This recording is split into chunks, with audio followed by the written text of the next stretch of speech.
That botch kick is the reason why Bret Hart absolutely hates Goldberg, at least as a wrestler. The mistake that occurred in 1999 gave him a severe concussion, forcing him to retire from professional wrestling. Not only did he lose the thing he loved most, but he dealt with other health problems because of this botch. And just listen to what Bret Hart has to say about Goldberg. Guys like Goldberg that can kick somebody and ruin his career in 2 seconds, and then get inducted in the Hall of Fame and paraded around like he's a great wrestler. I don't know. He wasn't that great of a wrestler to me. He's a great guy, and I have nothing but respect for Bill, but he really fucked up my whole life. And there's no room for that in wrestling. And that's why it's really odd that this picture has been floating around on social media recently. Goldberg posted this photo with Bret Hart in 2015, and it makes you wonder what happened since then, because Bret Hart kind of looks happy in there. I would have never expected to see a photo between these two guys together after that incident, but I guess it did happen. I really want to know the context of this story. Today's date is August 7th, 2022. Does Bret Hart like Bill Goldberg? No.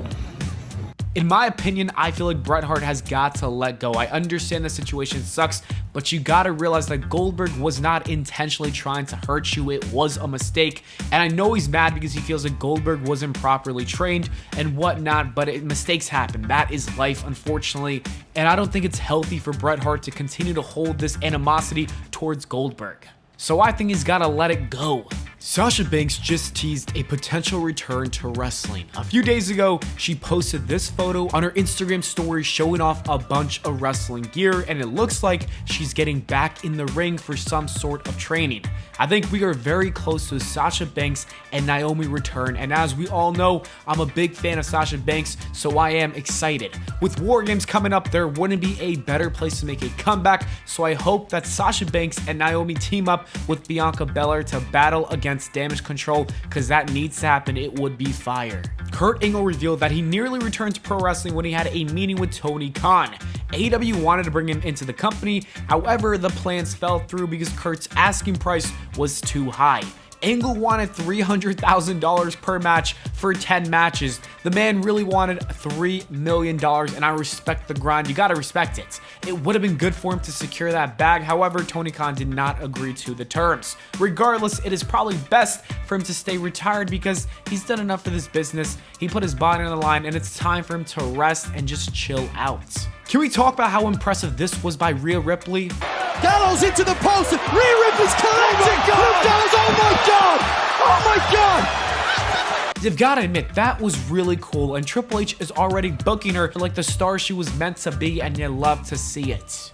In other news, Johnny Gargano recently revealed that Tommaso Ciampa has been out of action because of a hip surgery that he needed. Ciampa actually updated fans saying that the procedure went well, even posting some cute pictures with his family. Tommaso is now on the road to recovery, working his way back inside the squared circle, and I'm glad to hear that because he was doing some awesome work in August during his run under Triple H. Ciampa was cutting some fire promos and putting on bangers with everyone he was in the ring with, so I'm wishing him a speedy recovery so we can see him once again on our screens. Today is CM Punk's birthday, and since most of the AEW roster and the fans hate him, I'm going to go ahead and wish him a happy birthday. Hopefully we see him inside a ring in the near future at some point, regardless of whatever company that may be. AEW, WWE, or even New Japan, it doesn't matter. Punk's storytelling skills are too good to be kept away from wrestling.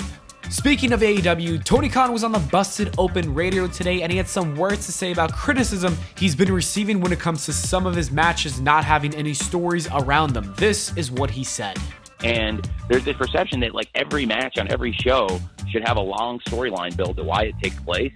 Well, and it just doesn't necessarily need to be the case for every single match. I'm going to go ahead and say that I actually agree with Tony Khan. Not every single match necessarily needs to have this long, complicated story built around it. However, the real problem is I'm addressing this criticism.